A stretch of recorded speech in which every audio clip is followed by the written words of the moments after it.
우리 하나님 말씀 보겠습니다. 히브리서 13장 16절에서 19절까지 말씀 같이 나누겠습니다. 13장 16절에서 19절까지 앞을 보면서 읽겠습니다. 시작. 그리고 선행과 나눔을 소홀히 하지 마십시오. 하나님께서는 이런 제사를 기뻐하십니다. 여러분을 인도하는 사람들을 신뢰하고 순종하십시오. 이는 그들이 여러분의 영혼을 위해 마치 자신들이 하나님께 아뢰야 할 사람인 것처럼 깨어 있기 때문입니다. 그들로 기쁨으로 이 일을 행하게 하고 근심으로 행하게 하지 마십시오. 그렇지 않으면 여러분에게 유익이 되지 못할 것입니다. 우리를 위해 기도해 주십시오. 우리는 모든 일을 올바르게 행하며 선한 양심을 갖고 있다고 확신합니다. 내가 여러분에게 더 빨리 돌아갈 수 있도록 더욱 열심히 기도해 주십시오. 하나님의 말씀이었습니다.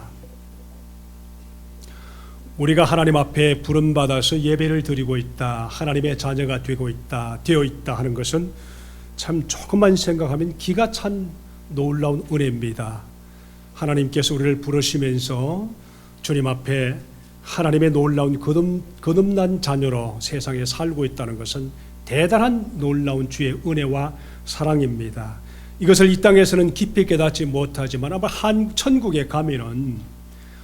가면은 이 놀라운 사실과 기쁨 때문에 아마 그 자체 하나만 가지고도 우리 예수님 앞에 무릎 꿇으면서 정말 제가 세상에 있을 동안에 하나님의 사랑을 받고 살았군요. 이 놀라운 기가 찬 하나님의 놀라운 사랑을 지금은 우리가 깨닫고 깊이 그분의 사랑을 이해하지 못하지만은 아마 천국에 가서 또는 우리의 영혼이 그곳에 살 동안에 그분을 먼저 선택하시고 우리를 사랑하시고 우리를 세상에 있을 동안에 비바람을 피하면서 주의 은혜 가운데 영적으로 끼어 살 수 있도록 하나님이 은혜 주셨다는 것은 놀라운 사실 중에 가장 큰 놀라운 사실입니다. 그래서 세상에 있을 동안 우리가 대충 사는 것이 아니라 주의 놀라운 사랑에 경험하고 사는 것이 굉장히 중요합니다. 사실요, 오늘 이 말씀은 오랫동안 제가 이렇게 스탑을 했다가 히브리서를 쭉 하다가 갑자기 다른 데로 가지 않습니까? 6월달, 7월달 동안 그래서 곁길로 가서 다른 쪽의 본문을 통해 말씀을 전했습니다만은 이제 히브리서 전체가 이제 마지막 끝날 때가 되었다 싶어서 말씀을 보는 중에 이 말씀이 너무너무 저를 이렇게 바드가 되는 겁니다. 왜냐하면은 이게 사실 지도자를 대접하십시오, 목사를 잘 대하십시오 하는 그런 말씀이기 때문에 참 제가 많이 피했습니다. 사실 그러나 이 목사만 잘하라는 말씀이 아니지요. 지도자에게 잘하라는 것은 우리 교회 안에 여러 지도자들이 많습니다.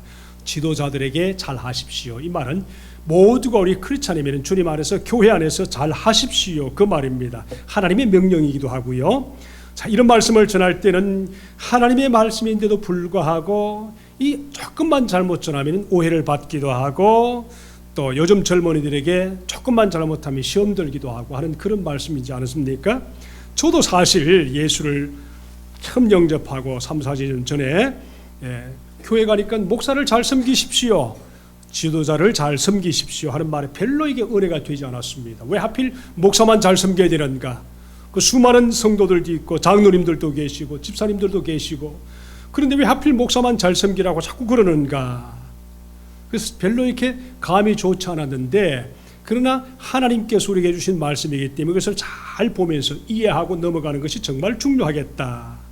그러다가 요즘 젊은 부부들을 보면서 이 교회 안에 이미 집사들이 되고 또 영적으로 처리된 우리 어떤 그런 분들을 위해서 쓰인 말씀이 아니고 그러나 우리가 신앙생활하는 젊은이들에게 이것은 꼭 짚고 넘어가는 위계 질서와 교회 안에서 어떤 놀라운 평안과 이런 것들을 위해서 꼭 전해야 될 말씀이구나, 꼭 필요한 말씀이구나. 요즘같이 모든 게 좋으면 그냥 좋은 대로, 은혜가 되고 복이 되면은 그냥 2단이든 3단이든 다른 절에 가든 다른 어떤 것에 가든 전혀 나무라지 않고 그냥 가고 마는 그런 젊은 세대를 보면서 이걸 요즘 보통 우리 철학적인 용어로 포스트 모더니즘 그러지 않습니까? 그렇죠? 그냥 원칙적인 일괄된 진리를 가지고 있는 그런 시대가 아닙니다. 조금만 좋으면 그곳에 가는 겁니다. 모든 것을 양보하고 그냥 그렇게 하는 겁니다. 이런 시대가 되어 있기 때문에 이 말씀이 굉장히 중요하지 않습니까? 그래서 오늘 우리가 주님 앞에서 믿음으로 쓰임받을 때 이 말씀을 우리가 차분히 좀 보면서 우리가 좀 이 말씀을 잘 이해하고 넘어갈 수 있는 그런 은혜가 있길 바랍니다. 참 다음 세대를 위한 의무감이 이 말씀 속에 좀 있구나. 가뜩이나 요즘 젊은 세대들은 복음의 진리에서 벗어나서 진리 밖에 자기에게 유익이 된다 하면 그냥 쉽게 그냥 넘어가 버리는 그런 시대이기 때문에 이 말씀을 잘 보면서 우리가 이해가 되길 바랍니다. 왜 이 말씀을 전해야 되는가? 17절 말씀 보세요. 여러분의 지도자들의 말씀을 고지 듣고 그들에게 복종하십시오. 그들은 여러분의 영혼을 지키는 사람들이고 이 일을 장차 하나님께 보고 드릴 사람입니다. 그러므로 여러분은 그들이 기쁜 마음으로 일을 하게 하고 탄식하면서 하지 않게 해주십시오. 그들이 탄식하면서 일하는 것은 여러분에게 무엇이 없다고 그랬습니까? 유익이 없습니다. 소위 말하면 베네핏이 없습니다. 이 말씀을 잘 보시면서 여러분에게 유익이 되지 못합니다. 이 말씀이 참 중요한 말씀입니다. 그래서 우리가 신앙생활할 때 유익이 되는 신앙생활을 하기 위해서 교회 안에서 위계질서나 이런 것들이 정말 필요하다.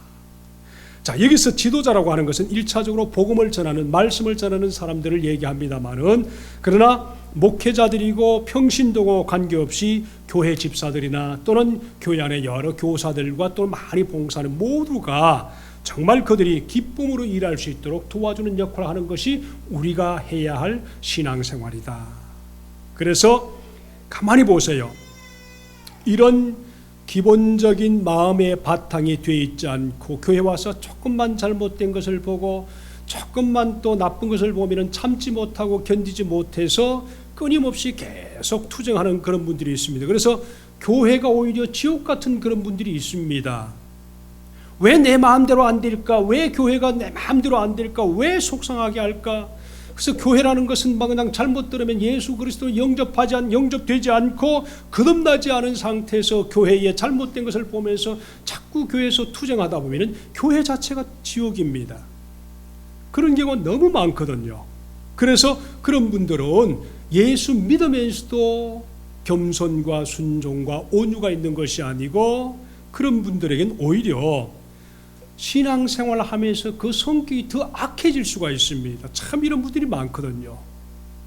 그래서 이걸 우리 잘 보면서 우리가 충분히 이해하면서 이 말씀을 잘 들어야 되는데, 자, 이 말씀을 보면서 한 가지 꼭 짚고 들어갈 것이 뭐냐면 하나님이 우리 예수 믿는 성도들에게 또 성도들 모두에게 하나님이 성도들에게 복을 주시는 방법이 무엇인가?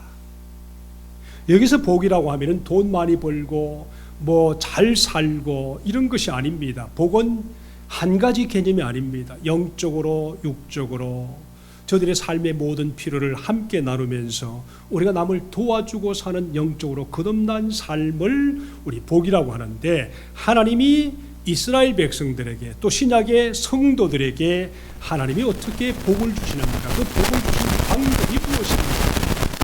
그래서 우리 신명기 6장에 가면은 복을 주시는 방법을 미리 우리